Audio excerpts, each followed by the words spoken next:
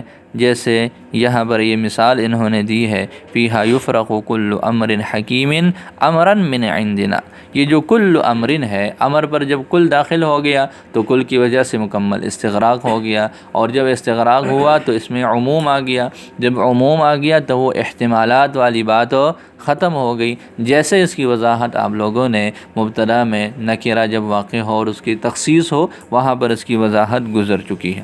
اب جب یہ کل امرن میں جو ہے یہ بن گیا ذوالحال، اور امرن پھر آگے کیا ہے؟ اس سے حال ہے، یہ اس میں بھی اختلاف ہے مفسرین حضرات کا، یہ امرن حال ہے، کس سے حال ہے؟ تو بعض حضرات نے یہ فرمایا کہ حکیمن کی ضمیر سے حال ہے، یہ کس سے حال ہے؟ اس کا تعلق حکیم کے ساتھ ہے، کل امرن کے ساتھ نہیں۔ اگر اس سے کر لے تو اس سے ہماری بحث پھر نہیں بنے گی۔ ہماری بحث کس صورت میں بنے گی؟ جب ہم کل امرن کے ساتھ اس کو جوڑیں۔ یہی وجہ ہے کہ آگے شارح نے ذکر کیا ان جعلت امرن حالا من کل امرن، کہ جی اگر آپ اس امرن کو حال کس سے بنائیں؟ کل امرن سے حال بنائے، پھر یہ ہماری بحث میں آتا ہے کہ جی یہ کل امرن ایک ایسا نکرہ ہے جو استغراق کی وجہ سے جو ہے وہ اس کا معرفہ جیسا ہی فائدہ دے رہا ہے۔ تو دو صورتیں ہو گئی۔ پہلی صورت کیا بنی؟ جہاں پر ذوالحال کیسا ہو؟ نکرہ ہو اور اس کی صفت ہو۔ ذوالحال جو ہے وہ کیا ہے؟ نکرہ ہے اور اس کی صفت لائی گئی ہے، جیسے رجل۔ دوسری صورت کہ ذوالحال نکرہ ہے لیکن وہ معرفہ جیسا فائدہ دے رہا ہے۔ تیسری صورت یہ ہے کہ او واقعتاً فی حیز الاستفہام، استفہام کے بعد واقع ہو۔ وہ کہاں پر واقع ہو؟ استفہام کے بعد، جیسے حل اتاک رجل راکبا، حل اتاک رجل راکبا، او بعد الا نقضا للنفی، یا الا کے بعد واقع ہو نفی کو، وہ الا جو کہ نفی کو ختم کرنے کے لیے، الا کے بعد واقع ہو لیکن الا وہ استثناء والا نہ ہو بلکہ کون سا ہو؟ جو نفی کے بعد آ کر نفی کا نقض کرے۔ اس طرح کی ترکیب میں جب ذوالحال اور حال واقع ہو، جیسے ما جاءنی رجل الا راکبا، ما جاءنی رجلا میں رجل الا سے پہلے واقع ہے، نفی کے بعد واقع ہے، اور الا نے آ کر اس نفی کو ختم کر دیا اور پھر اس کے بعد حال واقع ہے۔ سمجھ آ رہی ہے؟ اسی طرح آگے ہے او مقدما علیہ الحال، یا پھر ذوالحال ایسا ہو جس پر حال کی کیا ہو؟ تقدیم ہو، جیسے جاءنی راکبا رجل۔ تو پہلی قسم ہو گئی ہے۔ یہ کتنی صورتیں بن گئی؟ 5 صورتیں بن گئی، 5 ہی ہے نا، دیکھو ذرا گن لو۔ پہلی صورت کیا ہے؟ ذوالحال جو ہے وہ نکرہ موصوفہ ہو۔ نمبر 2 ذوالحال نکرہ ہو اور معرفہ جیسا فائدہ دے۔ تیسری صورت کیا ہے؟ استفہام کی جگہ میں واقع ہو۔ اور چوتھی صورت کیا ہے کہ جی الا، نفی اور الا کے درمیان میں اس طرح کی ترکیب میں ذوالحال واقع ہو اور وہ نکرہ ایسا ہو جو کہ کیا ہو؟ اس پر حال کی جو ہے وہ تقدیم ہو ذوالحال پر۔ ایک قسم یہ ہو گئی، یہ ایک طرح کا استعمال ہے۔ دوسری صورت یہ ہے کہ جی ذوالحال ان 5 امور کے علاوہ ہو، ان 5 صورتوں کے، تو گویا کہ ہمارے پاس ٹوٹل صورتیں حال اور ذوالحال کے استعمال کی کتنے ہو گئی؟ 6 صورتیں ہو گئی ہیں۔ ان میں عام طور پر جو حال واقع ہوتا ہے، عام طور پر جو حال واقع ہوتا ہے اس کا ذوالحال یہ دوسری قسم میں ہوتا ہے، پہلی 5 میں نہیں ہوتا۔ دو قسمیں بنا لی نا، تو جو پہلی 5 قسمیں ہیں وہ ویسے تعداد میں تو زیادہ ہے لیکن ان کا استعمال کم ہے، اور دوسری جو صورت ہے اس میں اندر ایک ہی صورت ہے لیکن اکثر حال کے جو افعال ہیں اور استعمال کی صورت ہے وہ کون سی ہے؟ وہ دوسری قسم ہی ہے۔ تو فرماتے ہیں کہ وغالب مواد وقوع الحال و اکثرها هو هذا القسم، سمجھ آ گئی؟ ووقوع الحال فی هذا القسم مشروط بکون صاحبها معرفتاً۔ اب یہ سمجھ لے کہ جی ہمارے پاس صورتیں کتنی ہو گئی؟ 6 صورتیں ہو گئی۔ پہلی 5 الگ ہے، وہ ایک قسم میں شامل ہے، دوسری جو ہے قسم میں صرف ایک صورت ہے، لیکن عام جو عمومی کلام عرب میں استعمال ہونے والی صورت ہے وہ کون سی صورت ہے؟ پہلی 5 والی کم استعمال ہے، اور اکثری استعمال کون سی صورت کی ہوتی ہے؟ دوسری صورت کی ہوتی ہے، جو 6 نمبر پر ہے۔ اسی کے بارے میں یہ ہے کہ جی اس میں جو ذوالحال ہوگا اس کا معرفہ ہونا شرط ہے، اسی میں ذوالحال ہونا، یہ معرفہ ہونا شرط ہے۔ پہلی قسم میں دیکھ لیں، جو 5 قسمیں ہیں اس میں دیکھ لیں ہر جگہ پر نکرہ ہی ہے۔ ذوالحال وہاں پر کیا ہے؟ پہلے میں صورت میں نکرہ ہے، آگے اس کی صفت ہے۔ دوسری صورت میں نکرہ ہے، اس میں استغراق ہے۔ تیسری صورت میں نکرہ ہے، استفہام کی جگہ پر واقع ہے۔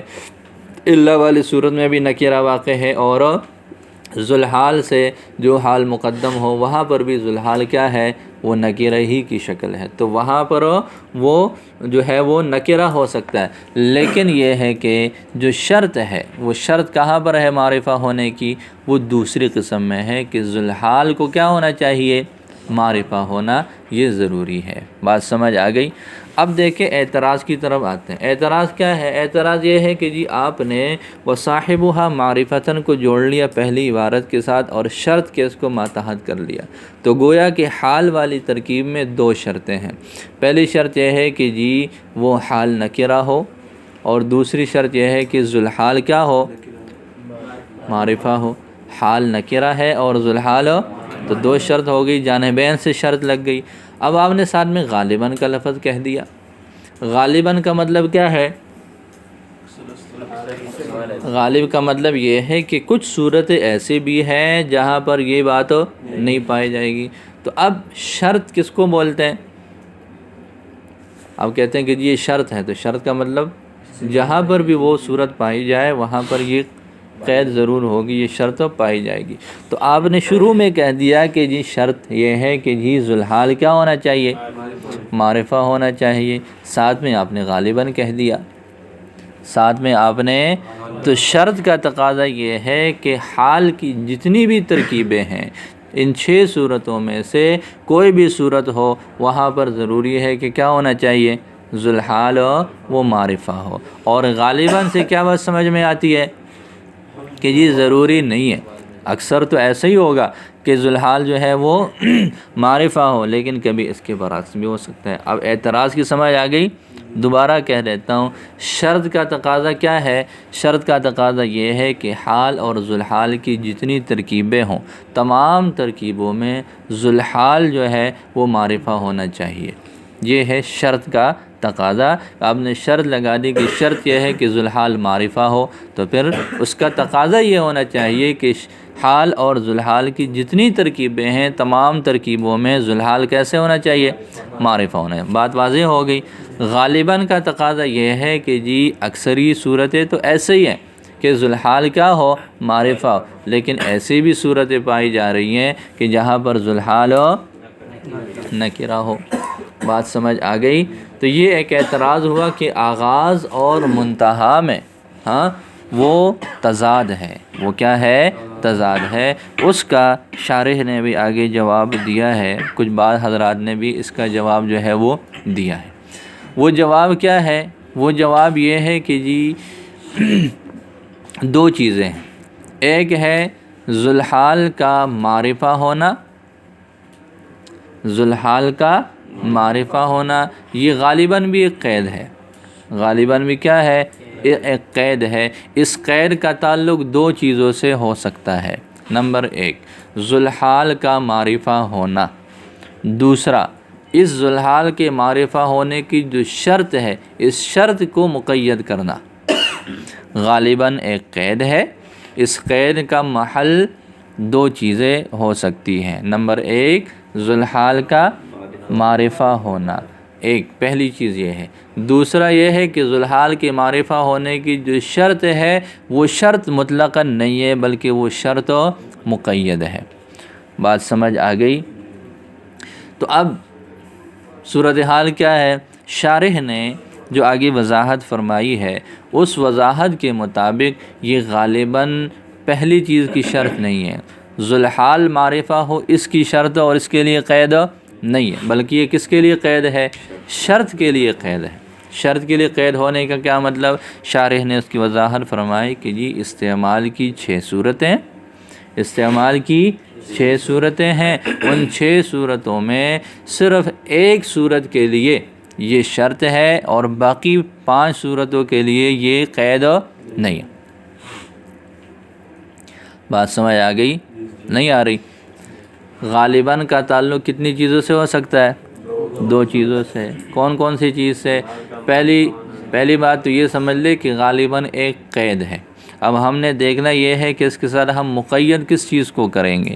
پہلی چیز کہ جی ذوالحال معرفہ ہو، غالباً یہ قید ہم نے ذوالحال کے معرفہ ہونے کے ساتھ لگا دی، ٹھیک ہے۔ دوسری صورت یہ ہے کہ ہم نے کہہ دیا کہ جی شرط یہ ہے کہ ذوالحال معرفہ ہو، لیکن یہ شرط مقید ہے، مطلق نہیں ہے۔ یہ شرط ہر جگہ نہیں لگ سکتی، بلکہ اغلبی احوال میں لگے گی، بلکہ اب دیکھ لے اگر ہم اس کو اس بات کے لیے قید بنا دے کہ یہ ذوالحال معرفہ ہو تو پھر تو اعتراض ہوگا۔ پھر کیا ہوگا؟ ذوالحال معرفہ ہو اکثر احوال میں، ہاں تو ایسے تو نہیں ہو سکتا، اس لیے کہ ہم نے پہلے اس کے ساتھ شرط کا تعلق جوڑ لیا، تو پھر تو وہی تضاد والی بات لازم آئے گی کہ پہلے کہہ دیا کہ جی ذوالحال یہ معرفہ ہو یہ شرط ہے، اور اسی ذوالحال کی معرفہ ہونے کے لیے یہ بھی کہہ دیا کہ غالباً، تو یہ تو کیا ہو گیا؟ یہ تو تضاد ہے۔ لیکن اگر ہم شرط کے بارے میں کہہ دیں کہ جی شرط تو یہ ہے کہ ذوالحال معرفہ ہو، لیکن یہ شرط ہر جگہ پر نہیں لگائی جائے گی، بلکہ اغلب احوال میں لگائی جائے گی۔ جیسے اس کی ایک اور مثال علماء نے سمجھانے کے لیے دی ہے، فقہ میں آپ لوگ یہ پڑھتے ہو کہ وشرط الصلاۃ الوضوء غالباً، نماز کی شرط یہ ہے کہ وضو کی حالت میں ہو غالباً۔ تو اس کا کیا مطلب ہوا؟ اس کا یہ مطلب ہوا کہ جب سردی ہو تو وضو نہ کرو۔ کوئی ایک صورت تو نکال دو نا، ہاں سال میں کتنی ساری نمازیں ہیں، تو چلو اغلبی احوال کیا کرو؟ وضو کے ساتھ پڑھ لو، اور ایک دو درمیان میں کبھی زیادہ ٹھنڈ ہو، ہاں یا ٹھنڈے علاقے میں چلے جاؤ تو پھر کیا کر لیا کرو۔ اس کا یہ مطلب ہے؟ بولو اب اس کا کیا مطلب ہے؟ اس کا مطلب یہ ہے کہ جی وشرط الصلاۃ الوضوء غالباً کہ عام طور پر نماز کے لیے وضو شرط ہے، عام طور پر نماز کے لیے وضو شرط ہے۔ مطلب اس کا یہ نہیں ہے کہ کسی وقت آپ نماز پڑھیں اور وہ بغیر وضو کے ہو، ہاں بلکہ مواقع کے اعتبار سے کہ اکثر مواقع میں ایسا ہے کہ ہم نماز کے لیے وضو کرنا ضروری ہے، اس کے بغیر نہیں۔ ہاں کچھ مواقع ایسے ہیں جہاں وضو کے بغیر بھی کام چل جائے گا۔ وہ کون سی صورت ہے؟ وہ تیمم کی حالت ہے۔ وہ کون سی حالت ہے؟ کہ ایک کوئی صورت ایسے بھی ہو کہ نماز پڑھ رہے ہیں اور کوئی عذر شرعی ہے جس کی وجہ سے آپ پانی مل نہیں رہا یا استعمال نہیں کر پا رہے، تو آپ کیا کر لو؟ وضو کر لو۔ تو نماز تو پائی جا رہی ہے لیکن بغیر وضو کے، بغیر وضو کے۔ تو اب یہ ہم نے ایک موقع نکال دیا۔ استثناء کس کا ہے؟ وہ کسی نماز کا نہیں ہے بلکہ اس کے مواقع کا ہے کہ جی اکثر مواقع ایسے ہیں کہ جس میں نماز کے لیے وضو کرنا شرط ہے۔ ہاں کچھ مواقع درمیان میں ایسے بھی ہیں جہاں وضو کی شرط ختم ہو جاتی ہے، ٹھیک ہے، اور وہاں پر تیمم کرنا پڑتا ہے۔ تو اب یہ بھی ایسے ہی ہے کہ جی یہ غالباً یہاں پر کس کی قید ہے؟ غالباً قید شرط کے لیے ہے کہ جی یہ شرط ہونا اغلب ہے، یہ شرط ہونا اغلب ہے، باقی نماز کے لیے تو وضو اور طہارت وہ تو ضروری ہے، اس سے کوئی مستثنیٰ نہیں ہے۔ تو یہاں پر بھی ایسے ہی ہے کہ جی یہ مواقع حال اور ذوالحال کے کافی سارے ہیں، ان مواقع میں سے اکثری مواقع تو ایسے ہیں جہاں پر ذوالحال کا معرفہ ہونا ضروری ہے، لیکن کچھ مواقع ایسے بھی ہیں جہاں پر ذوالحال کے لیے یہ معرفہ ہونے کی شرط نہیں پائی جائے گی۔ تو شارح نے اس کو ذکر کر دیا کہ ٹوٹل 6 صورتیں ہیں، ان میں سے 5 ایسے ہیں کہ جو قلیل الاستعمال ہے، اس میں پھر یہ ذوالحال کے معرفہ ہونے کی کوئی شرط نہیں ہے، اور ایک صورت ایسی ہے جو بہت زیادہ کثیر الاستعمال ہے، اس کے لیے پھر شرط ہے۔ تو یہ اس طرح اس کی وضاحت ہو جائے گی۔ جی کچھ پتہ چلا؟ دیکھیں ترجمہ۔ وصاحبها معرفة، اور اس کا صاحب معرفہ ہو، لأنه محکوم علیہ فی المعنی، اس لیے کہ معنوی اعتبار سے محکوم علیہ ہے، فکأن الاصل فیہ التعریف، تو گویا کہ یہ ترجمہ تو اس کا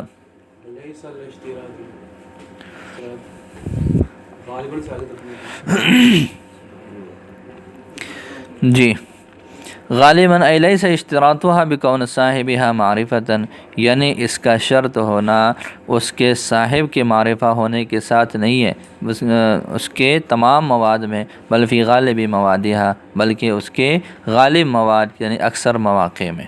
وبیان ذالک، اس کی وضاحت یہ ہے، ان مواد وقوع الحال، کہ حال کے وقوع کے مواد یہ دو قسم پر ہیں۔ احدہما، ان میں سے ایک یہ ہے، ما یکون ذو الحال فیہ نکیرہ، جس میں ذو الحال نکیرہ موصوفہ ہو، جیسے جاءنی رجل من بنی تمیم فارسا، او مغنیتا غناء المعرفہ، یا پھر وہ فائدہ دینے والا ہو معرفہ کے فائدے کی طرح، لاستغراقہا، اس کے استغراق کی وجہ سے، جیسے اللہ تعالیٰ کا فرمان ہے، فیہا یفرق کل امر حکیم امرا من عندنا ان جعلت امرا، اگر تم بنا لو امرن کو حال من کل امرن کے لفظ سے، او واقعاتاً فی حیز الاستفہام، یا پھر یہ ہے کہ جی وہ استفہام کی جگہ پر واقع ہو، جیسے حل اتاک رجل راکبا، او بعد الا نقضا للنفی، یا پھر الا کے بعد واقع ہو۔ الا کے بعد ذو الحال نہیں ہوگا، بلکہ الا کے بعد حال ہی ہوگا، اس سے پہلے ذو الحال ہوگا، جیسے ما جاءنی رجل الا راکبا، او مقدما علیہ الحال، یا پھر وہ ذو الحال ایسا ہو جس پر حال کی تقدیم ہو، جیسے جاءنی راکبا رجل۔ وثانیہما، ان میں سے دوسری قسم یہ ہے، ما یکون ذو الحال فیہ غیر ہذہ الامور، جن میں ذو الحال ان امور کے علاوہ ہو۔ وغالب مواد وقوع الحال، اور حال کے واقع ہونے کی غالب مواقع، واکثرها، اور ان میں سے اکثر، وہذا القسم، وہ یہی قسم ہے۔ ووقوع الحال فی ھذا القسم، اور حال کا واقع ہونا اس قسم میں، مشروط بصاحب کونہا، مشروط بکون صاحبہا معرفتاً، اس کے صاحب کے معرفہ ہونے کے ساتھ مشروط ہے۔ بات سمجھ آ گئی؟